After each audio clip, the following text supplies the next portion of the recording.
সারা সপ্তাহের ব্যস্ততার পর আমার প্রিয় একটা দিন হলো শুক্রবার। সারা সপ্তাহ আমরা সবাই কম বেশি কাজের ব্যস্ততায় ডুবে থাকি, আমিও তার ব্যতিক্রম নই। কাজ, নিজের বিজনেস, ভিডিও সবকিছু মিলে সপ্তাহের প্রায় দিনই দেখা যায় বাইরে বের হতে হয়।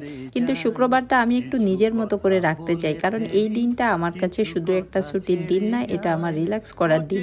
আর এর সবচেয়ে বড় কারণ হচ্ছে আমার হাজবেন্ড।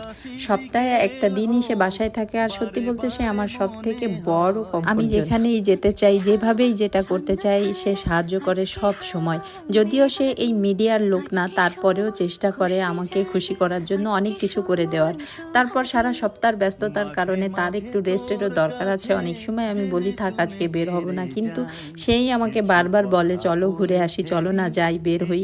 এই ছোট্ট ব্যাপারটাই আমার কাছে অনেক বড় ভালো লাগে। আমার মনে হয় যখন জীবনসঙ্গী শুধু জীবনসঙ্গী না হয়ে একজন ভালো বন্ধু হয়ে ওঠে, তখন সম্পর্কের ছোট ছোট মুহূর্তগুলো অনেক বেশি সুন্দর হয়ে যায়। কেমন লাগে আমাদের এই শুক্রবারের ঘোরাঘুরিটা কমেন্টে অবশ্যই জানি। ছুটি পেলেই আমরা চেষ্টা করি একটু দূরে কোথাও ঘুরতে যেতে, আর নদী যেহেতু আমার অনেক বেশি পছন্দের, তাই আমরা চলে গিয়েছিলাম বটিয়াঘাটার সুন্দর একটা জায়গা। আমার কাছে এই ছোট্ট ঘোরাঘুরি আসলেই জীবনের সব থেকে সুন্দর একটা মুহূর্ত বলে মনে হয়।